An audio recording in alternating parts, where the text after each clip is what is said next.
Je voudrais donc, au nom du G6, qui regroupe les syndicats les plus représentatifs de l'enseignement, vous féliciter de la rencontre que nous avons tenue depuis ce matin. Le document qui a été finalisé et qui constitue le protocole d'accord, nous l'avons jugé pertinent et c'est la raison pour laquelle l'ensemble des organisations du G6 l'ont signé. Et dans ce document, il a été cautionné ou consigné l'ensemble des points sur lesquels nous avions de fortes préoccupations pour le système éducatif sénégalais. Je dois le dire aussi, si ce document renferme tous ces points importants pour nous que M. le Premier ministre vient de citer devant la presse nationale, je crois qu'il est important aussi de revenir sur ce que nous avions appelé les points subsidiaires.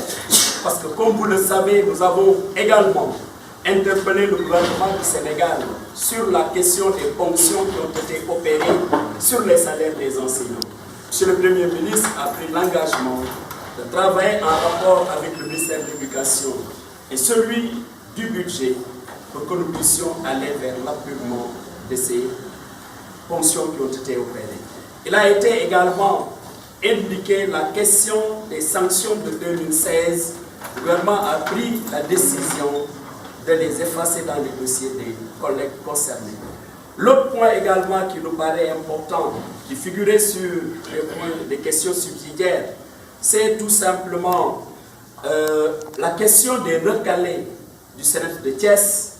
À ce niveau-là également, le gouvernement a pris la décision d'aider à ce que ces derniers puissent reprendre leur examen. En dehors de ces questions, qui sont des questions subsidiaires, je le redis encore une fois de plus avec force, nous nous sommes satisfaits du relèvement substantiel de l'indemnité de logement des enseignants à 100 000 francs. Mais le plus important pour nous, c'est surtout deux points.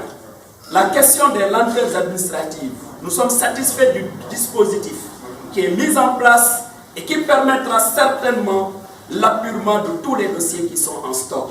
Mais également, il faut le dire, l'innovation majeure dans le protocole qui est signé, c'est l'étude ou l'engagement que le gouvernement a pris pour qu'ensemble, nous puissions engager les discussions, ou en tout cas l'étude sur le système de rémunération pour arriver au correctif nécessaire pour avoir un système de rémunération enlevé de toutes les iniquités et de toutes les injustices. Je dois le dire pour m'en féliciter au nom du G6, lorsque M. le Premier ministre a pris l'engagement de rencontrer les organisations syndicales pour le monitoring, pour chaque 3 mois, nous l'avons salué. De la même façon, il est décidé des rencontres mensuelles avec tous les ministères. Je crois qu'à l'issue des travaux que nous avons, en tout cas fait ce matin, il y a l'espoir pour l'école sénégalaise. Mais dans toutes les luttes, il est vrai aussi que tous ceux qui ont porté la lutte, malheureusement pour nous tous, n'en bénéficient pas. Parce que pour la question de l'indemnité de logement, l'échéancier est calé. Et le premier échéancier commence au mois d'octobre.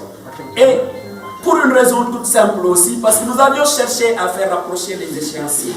Mais il se trouve que le gouvernement du Sénégal doit passer par une loi de finances rectificative pour que ce premier échéancier soit respecté.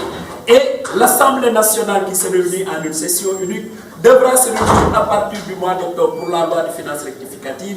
Et ce n'est qu'à partir de ce moment que le premier échéancier interviendra dans les salaires. Les autres, bien sûr, comme l'a dit M. le Premier ministre, c'est en janvier 2019 et en janvier 2020.